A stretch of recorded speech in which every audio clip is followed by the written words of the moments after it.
राजकारणात घोषणा खूप होतात, पण निर्णय घेऊन ते शेवटच्या व्यक्तीपर्यंत पोहोचवणं हेच खरं नेतृत्व असतं। आणि याच पार्श्वभूमीवर महाराष्ट्रात एक मोठा निर्णय घेतला गेलाय। आकांक्षित जिल्हा आणि तालुका कार्यक्रमाचा मोठा विस्तार।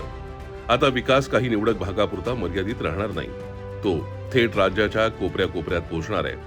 हिंगोली, जालना, पालघर, बीड, धुळे आणि परभणी या 6 नव्या जिल्ह्यांचा समावेश आणि एकूण 10 जिल्ह्यांमध्ये हा कार्यक्रम राबवला जाणार आहे। फक्त जिल्हेच नाही तर 27 वरून थेट 177 तालुक्यांपर्यंत विस्तार होणार आहे। म्हणजेच विकासाचा वेग आता अनेक पटीने वाढणार आहे। आणि हा विस्तार केवळ आकड्यांपुरता नाही, आरोग्य, पोषण, शिक्षण, कृषी, सिंचन, दारिद्र्य, मानव विकास आणि पायाभूत सुविधा या सगळ्या घटकांचा सखोल अभ्यास करूनच ही निवड करण्यात आली आहे। म्हणजेच जिथे गरज जास्त तिथेच सर्वाधिक लक्ष। आणि याचा थेट परिणाम काय होणार? गावागावात स्वच्छ पिण्याचं पाणी, घराघरात वीज, मजबूत रस्ते आणि डिजिटल सुविधा, आरोग्य सेवा अधिक सक्षम, शाळा, वसतिगृह आणि शिक्षणाच्या संधी वाढणार। हे सगळं शक्य होणार आहे राज्य योजना, केंद्र योजना आणि CSRच्या एकत्रित अंमलबजावणीमुळे।